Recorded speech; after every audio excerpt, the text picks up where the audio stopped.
everybody. Let's do calculus. Today we're going to do the antiderivative. What's that? Let's see. So exciting. So if you had to explain to someone how to find the derivative of a polynomial type function, like these are the ones that we did in the very beginning, what would you do? It's like a coefficient and you've got a variable and a power of some sort. You use the power rule. So how would you explain that? Well, if you use the power rule, so I'm going to write that down first, use the power rule. You multiply, like this is the first step, multiply the exponent by the coefficient. That's the very first step, or you can just keep the coefficient along for the ride. And then you subtract 1 from the exponent. So for instance, if I had this example and I said 5x squared, I would take 2 times 5, I get 10x, and now this would be 10x to the first power. Easy peasy, lemon squeezy. This would be like y, this is y prime, just because I don't like not having labels. Okay, let's keep going. So to find the antiderivative is going backwards. We're given the slope and we need to find the function. We're given the derivative and we need to find the antiderivative. It's going backwards. So all this time we've been finding the derivative, finding the slope. Now's our time to reverse it. And in this one, it says you do the opposite of each one of these operations in the reverse order. So instead of subtracting 1 from the exponent, what would we do? We would add 1 to the exponent. Oh, I can spell exponent. There we go, exponent. So we would add 1 to the exponent, and instead of multiplying the exponent by the coefficient, we would have to divide the coefficient. And make sure you're doing that by the new exponent.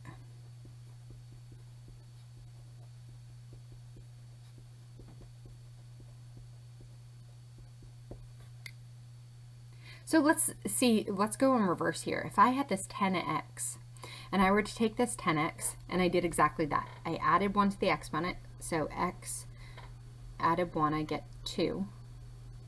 And then I divided by the new exponent. So I divide the coefficient, 10 divided by 2 is 5. Ding, ding, ding, I'm back to where I started. This would be y. Okay, so the antiderivative of a function, f of x, is denoted by the notation, and then this is an integral notation. So it's the integral of f of x dx. These act as bookmarks. For right now, all you need to know is this stays together, but later I'll explain more why, because this is the change in x.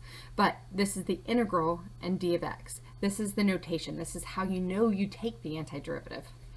When finding the antiderivative of a function, you're finding the function f of x, which is of the first derivative. So you're the finding of which f of x is the first derivative, meaning you're given the derivative, you're finding f of x. You're given f prime, you're finding f of x. This will enable us, if given f prime or f double prime, to be able to find f. Because if given f double prime, I could go back to f prime and then to f. Very exciting. However, if this is the case, so the integral of f prime is f of x, are you seeing any problems? And I'm going to use this one as an example. If we know that y prime, or f prime, is 10x,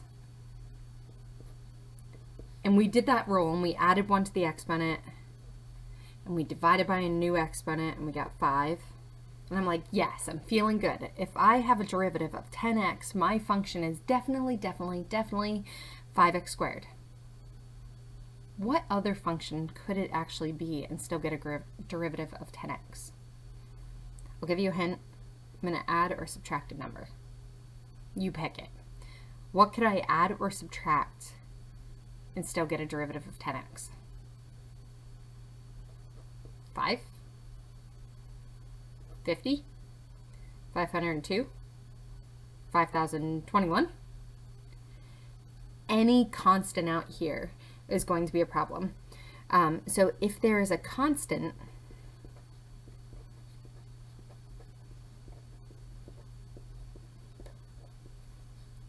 in f of x, as of right now, I should move this away from my head. If there's a constant in f of x,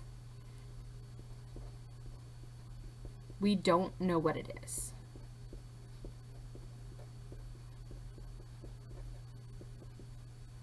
Yet. There are some that we're going to be able to do. So what we're going to say in all of these, and it's going to be really important, is just plus c, that there's plus a constant. So if I had y prime was 10x, and I wanted to get back to 5x squared, even though right here I can see that it was just 5x squared plus 0. If I had this, I would say plus c. So plus some constant. Okay, so let's try this. So I'm going to integrate this function. So this is my f prime. I need to get back to f of x. So let's try this roll. We're going to do this a couple times together. Here I'm going to add 1 to the exponent. So I have x to the third. Divide my coefficient by my new exponent. So 3 divided by 3 is just 1. And I can check this to make sure that I'm okay. If I took the derivative, I would get, yes, 3x squared. I'm good. Plus, here, this is 2x. I'm going to add 1 to the exponent. Divide this by my new coefficient, so this would be, or my new exponent, so 2 divided by 2 is just 1. Good. Plus, here you can think about this a few ways. I could say, well, I'm taking 3, and you could think, well, I've got an x behind it, I'm adding 1 to that, because right now it's like x to the 0 power, like 3x to the 0 power, because anything raised to the 0 power is just 1. But this would be,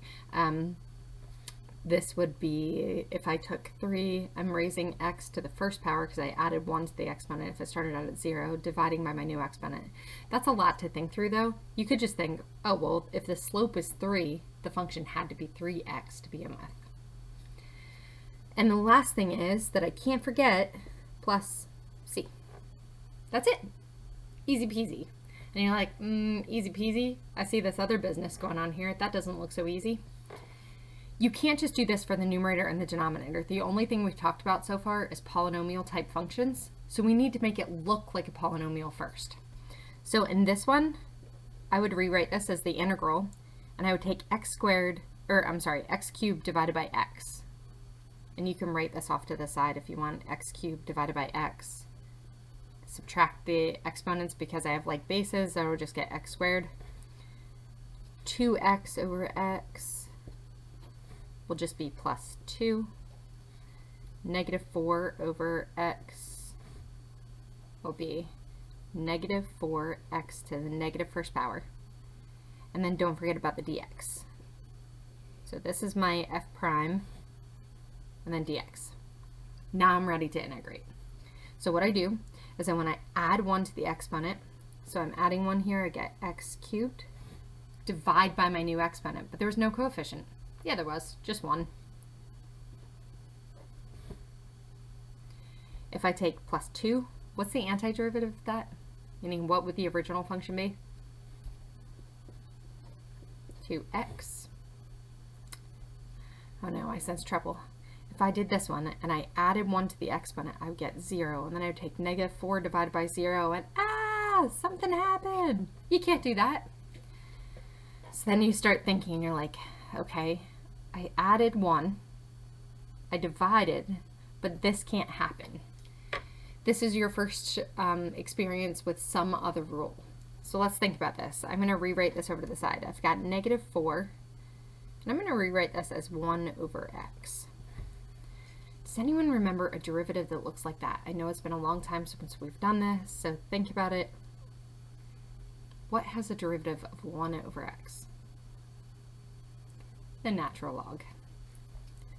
You know, that common phrase, when in doubt, natural log. That's not a common phrase. So I'm going to say negative 4 natural log of x. And a lot of people put the absolute value on here because you can't take the absolute, or you can't take the natural log of a negative number. But that would be within the domain. If you just get negative 4 natural log of x right now, you're doing great. Last thing we do is plus c. So this is my final answer. I wrote a lot of things in there. This one I just want to box so it doesn't feel left out. Okay, this one, you can't take each one of these and you can't just be like, oh, I'm going to add 1 to the exponent here and do that here. You actually have to multiply this out first. So make sure you use the correct notation. I'm going to take x times 2x and I get 2x squared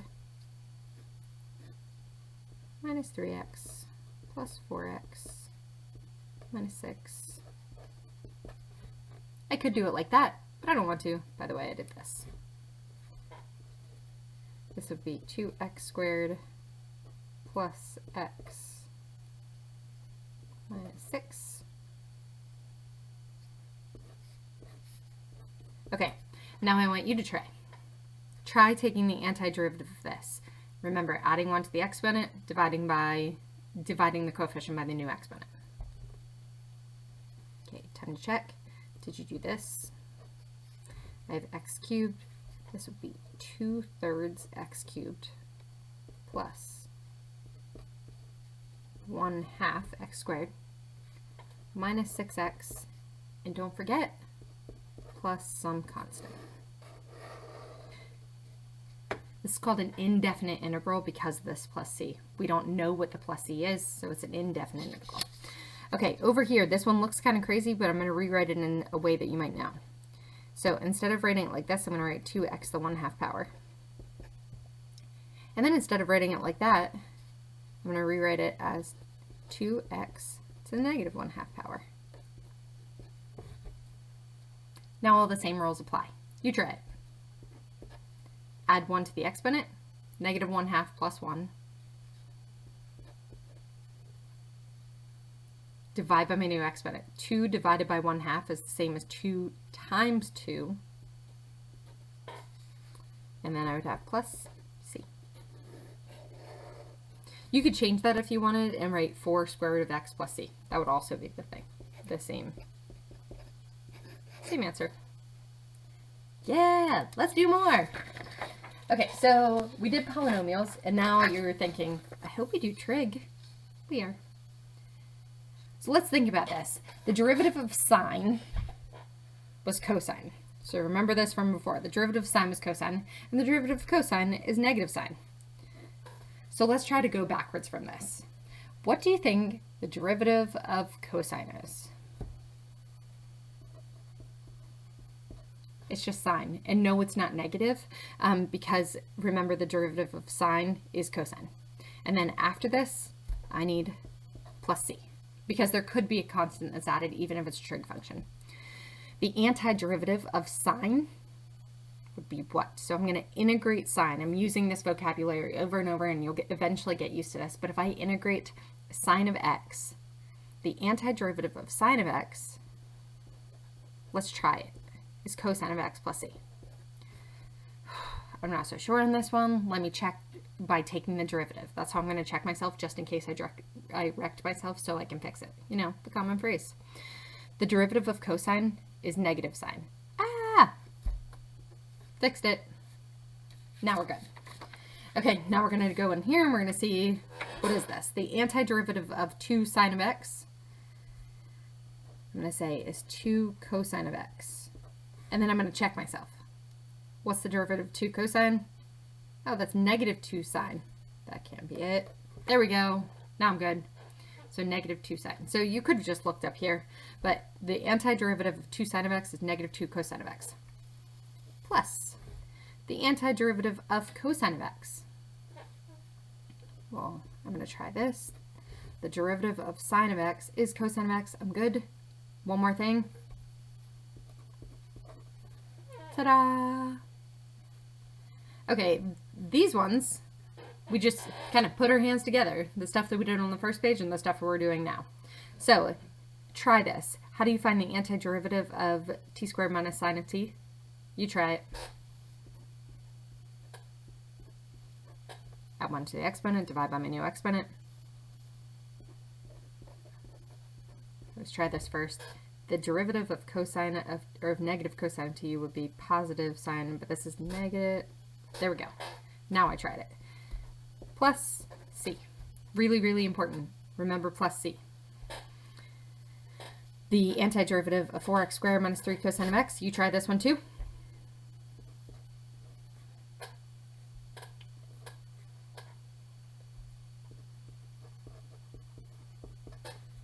try this. I always keep the sign the same in the very beginning and then I try it. The derivative of this would be negative 3 cosine of x, and so I'm good there. Plus c. Really, really important, remember plus c. This one, rewrite only slightly first.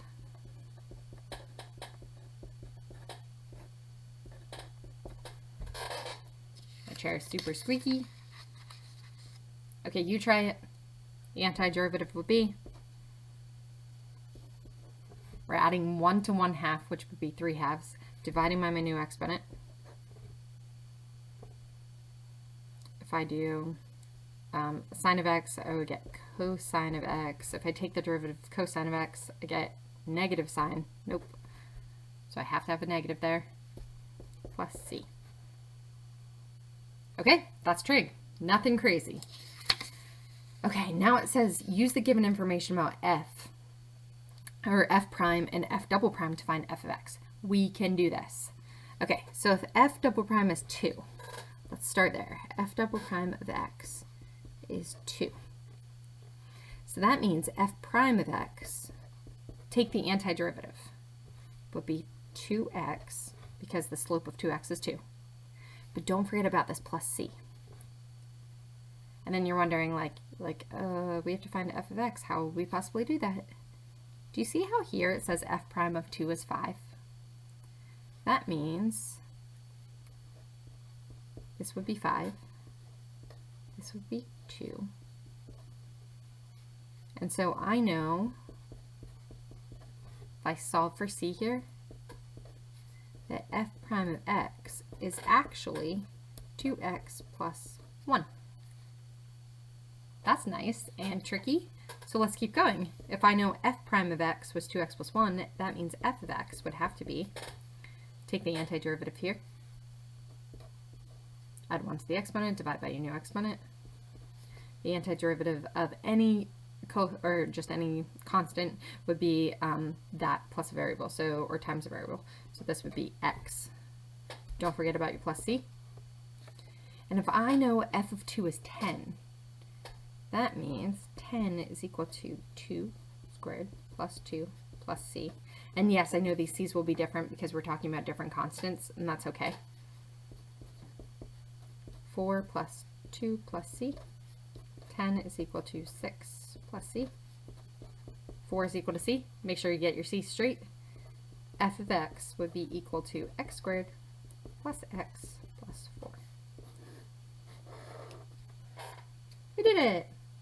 Okay, you can try this one. Yes, I know that there's an exponent here that has a fraction. That's okay.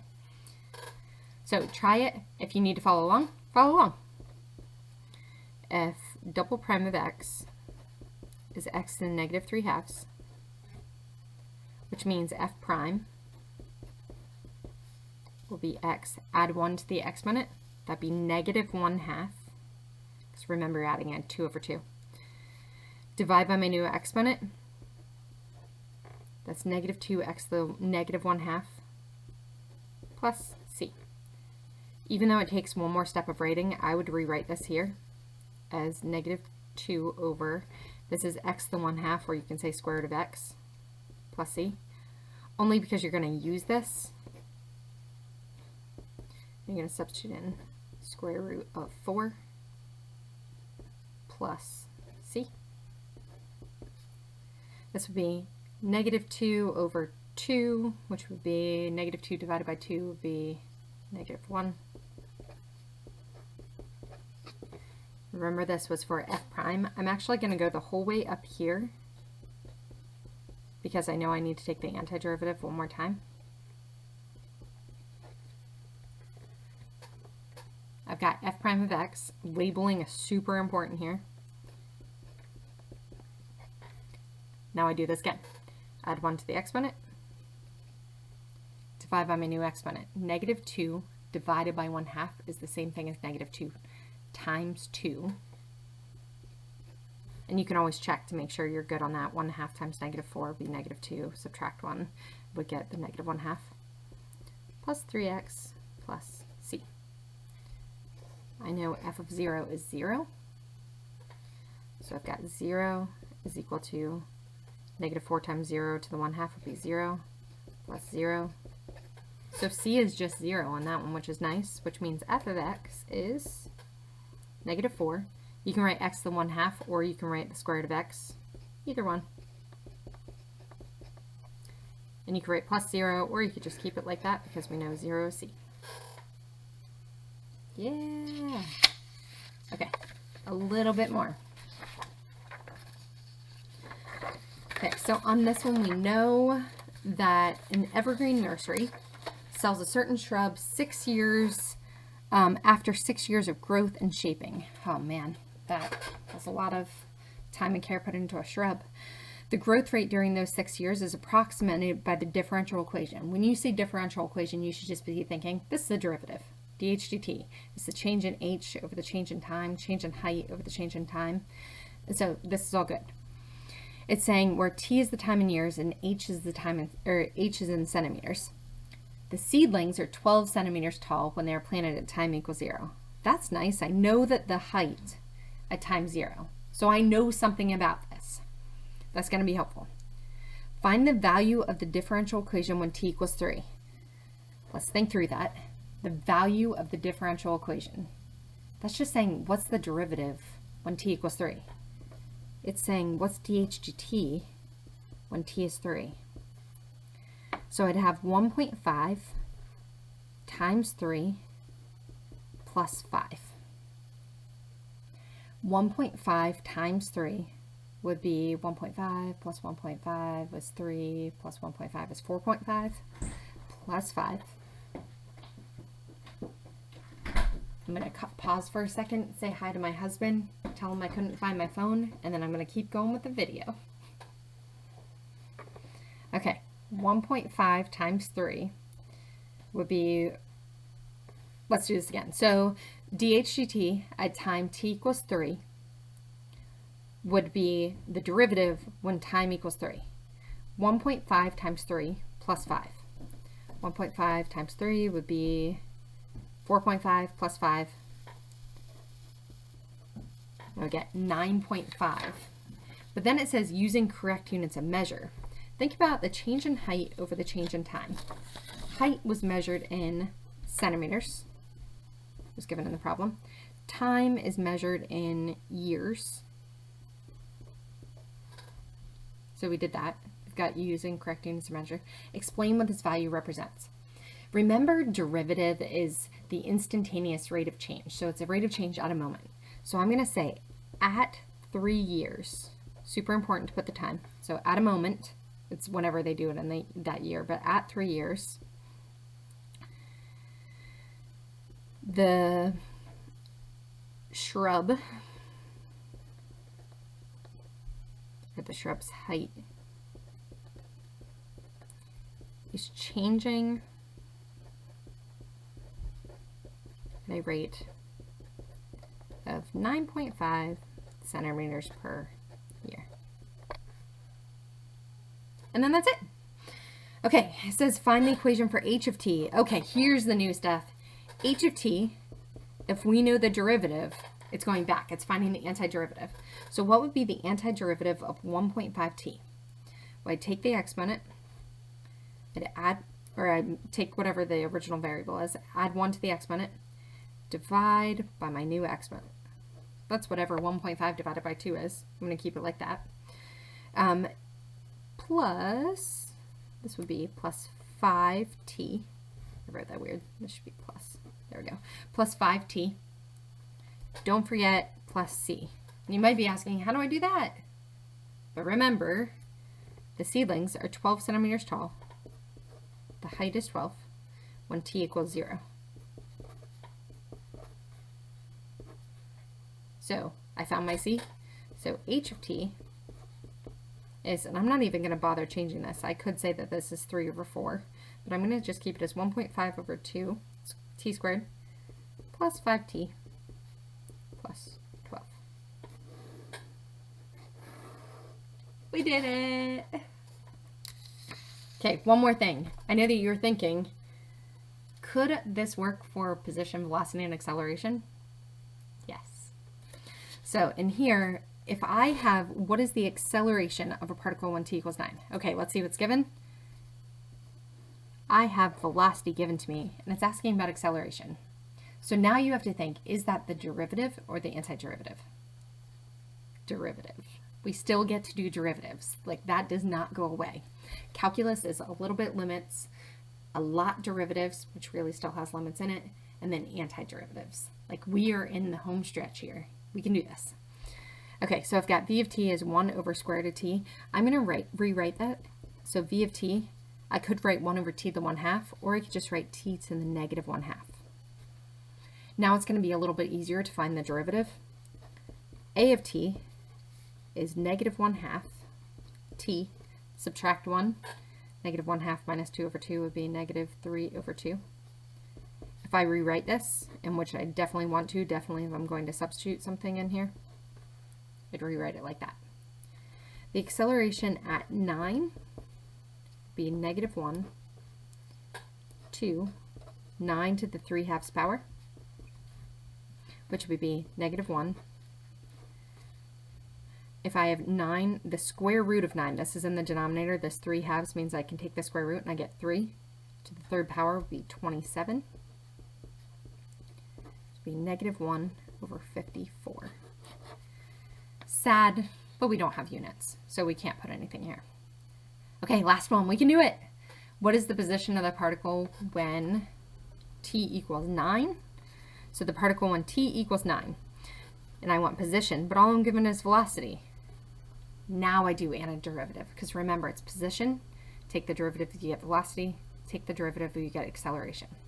So if I have velocity, I need to go up 1. I need to find the antiderivative. I'm going to write it the same way I did over here. And now instead of taking the derivative to get position, I take the antiderivative, add 1 to the exponent, that would be positive 1/2. Divide by my new exponent. Dividing by 1/2 is the same as multiplying by 2. Don't forget the plus c. I know at time t equals 1, the position is 4.